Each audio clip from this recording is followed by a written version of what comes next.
j'espère que vous allez bien et que vous êtes en forme pour attaquer ce mois de juin. Ça y est, il fait beau, pour moi c'est l'été, c'est bon, à partir du moment où on atteint quasiment les 30 degrés chez moi, c'est que c'est l'été, hein. Et c'est pas parce que l'été arrive que les maisons d'édition sont en vacances, loin s'en faut, il y a 16 titres que je vais vous présenter aujourd'hui qui vont paraître dans le courant du mois de mai. Juin.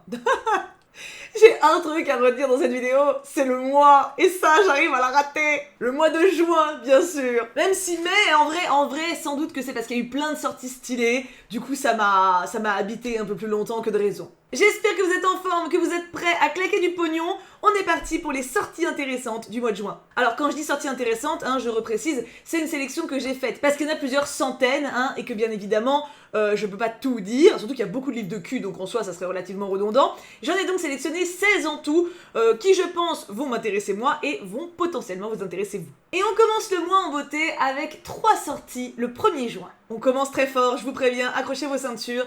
Vampiria, tome 4, c'est marqué sur le site où je suis, mais... Vampiria America, tome 4, le tombeau des immortels.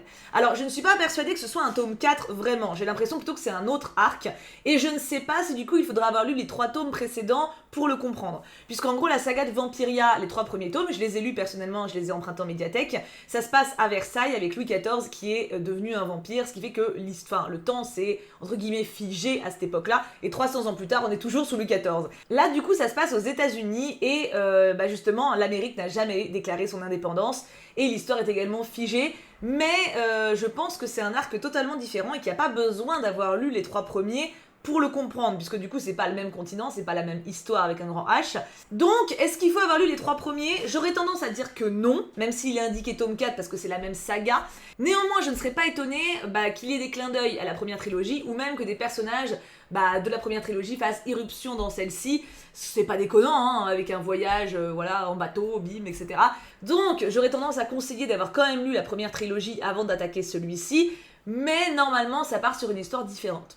En tout cas, de mon côté, je suis extrêmement hypée, et autant je n'ai pas la première trilogie chez moi, d'ailleurs peut-être que je me l'achèterai un jour, mais bon, comme je l'ai déjà lu, c'est pas une priorité on va dire, autant là, je vais me l'acheter, surtout que il y a un toc-toc, voilà, il y a un toc-toc et il est absolument magnifique, je vais craquer mon pognon. La seconde sortie, je l'ai déjà grâce aux éditions Lumen, toujours le premier du coup, nous avons Les Monstres de Papier, tome 1, Les Cités Rebelles.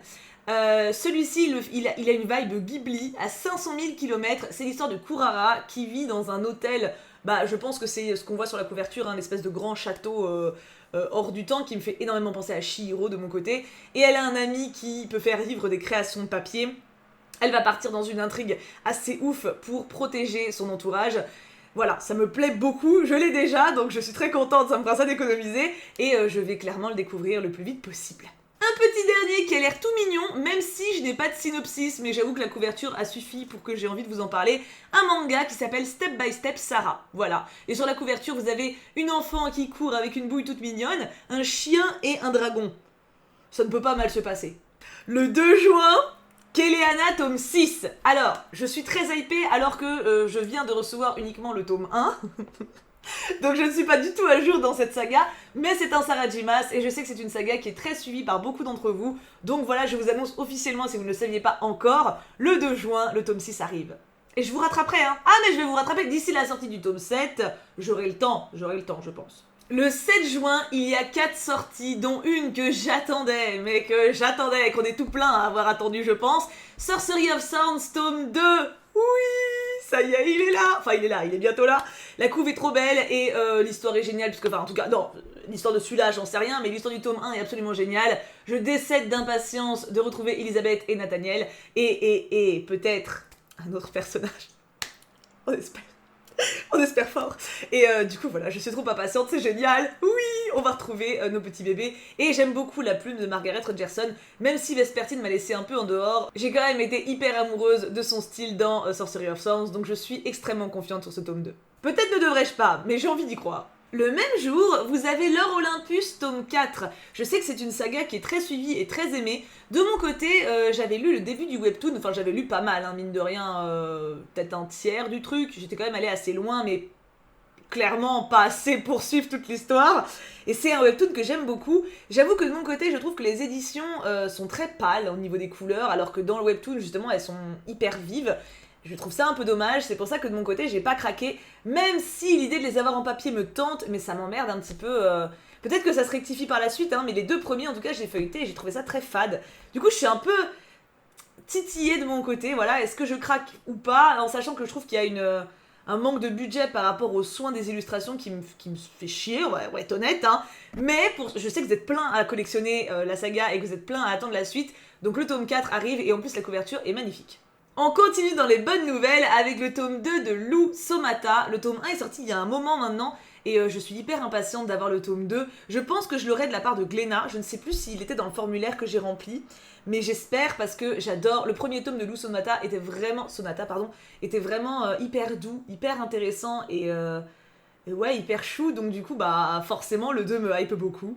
Et enfin, petite nouvelle bonus, vous connaissez sans doute peut-être mon amour pour la saga des salauds gentilshommes, et bah il est réédité en poche manifestement, et ça sort le 7 juin, le tome 1 sort le 7 juin aux éditions Brajlon en poche, donc n'hésitez pas, c'est peut-être l'occasion de découvrir une saga que vous ne connaissez pas encore, et qui est absolument merveilleuse.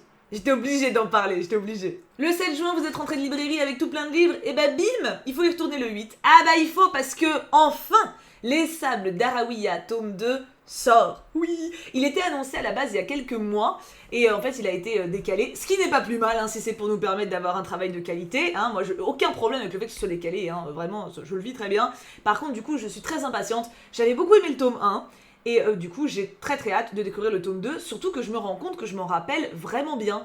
D'habitude, vous savez, tout ce qui est ouvrage de fantasy, il y a un petit temps, genre t'oublies des trucs, etc. Alors, il y a des noms de persos que j'ai zappés, hein, ça on va pas se mentir, mais toute l'intrigue, je m'en rappelle encore très bien, ce qui est quand même preuve d'un intérêt manifeste de ma part. Le tome 2 est magnifique, voilà, à la hauteur du tome 1, voire même peut-être au-delà en termes de look, et j'espère que l'histoire sera dans la même lignée aussi, qu'il n'y aura pas de malédiction du tome 2, parce que c'était original, mine de rien, et ça avait des personnages vachement intéressants. Puis ça, à lire en été, c'est quand même du pain béni. Bah oui, les sables, ça se passe dans le désert, tu vois, enfin voilà, il fait chaud. On fait un petit arrêt au 9 juin, juste pour vous dire que Moriarty tome 16 sort. Voilà, non mais parce que Moriarty, c'est une saga géniale, ça vaut le coup de le mentionner. On est presque à la moitié du mois, le 14 juin sort L'Atelier des Sorciers, tome 11. Pareil, je le mentionne rapidement, mais pour ceux qui suivent la saga, et vous avez raison parce qu'elle est trop mignonne, n'hésitez pas. Faut vraiment que je m'achète la suite d'ailleurs, ça me fait penser. Et ce même jour, il y a un roman qui m'attire pas mal, qui s'appelle Le Livre d'Ève de Meg Cloutier, et je vais vous lire le résumé parce que j'aurais peur de mal traduire mon enthousiasme avec mes simples mots. Je vais vous lire, vous allez comprendre, je pense, pourquoi je suis hypée. Au crépuscule du Moyen-Âge, Béatrice est bibliothécaire dans un couvent retiré au fin fond de l'Italie. Elle a toujours fui la compagnie de ses sœurs, ne trouvant le réconfort que dans la lecture de ses manuscrits. Mais sa vie bascule lorsqu'une nuit, 2 femmes grièvement blessées se présentent aux grilles du couvent implorant l'aide des sœurs. Avant de mourir, l'une d'elles place un objet entre les mains de Béatrice. Un livre ensorcelant dont les pages prennent dangereusement vie. Or, les hommes qui régissent la vie de toute femme en ce lieu sont prêts à tout pour s'en emparer et le détruire. Entre la vie de ses sœurs ou protéger ce trésor, Béatrice doit faire un choix. Celui qui déterminera son avenir et celui des sœurs. Les pages de ce livre renferment le plus vieux des secrets. La vérité pourrait vous coûter la vie. Inspiré du manuscrit de Voynich, le livre d'Ève nous embarque dans un récit sombre et mystérieux autour d'un livre ensorcelant doté du pouvoir de transformer la vie des femmes.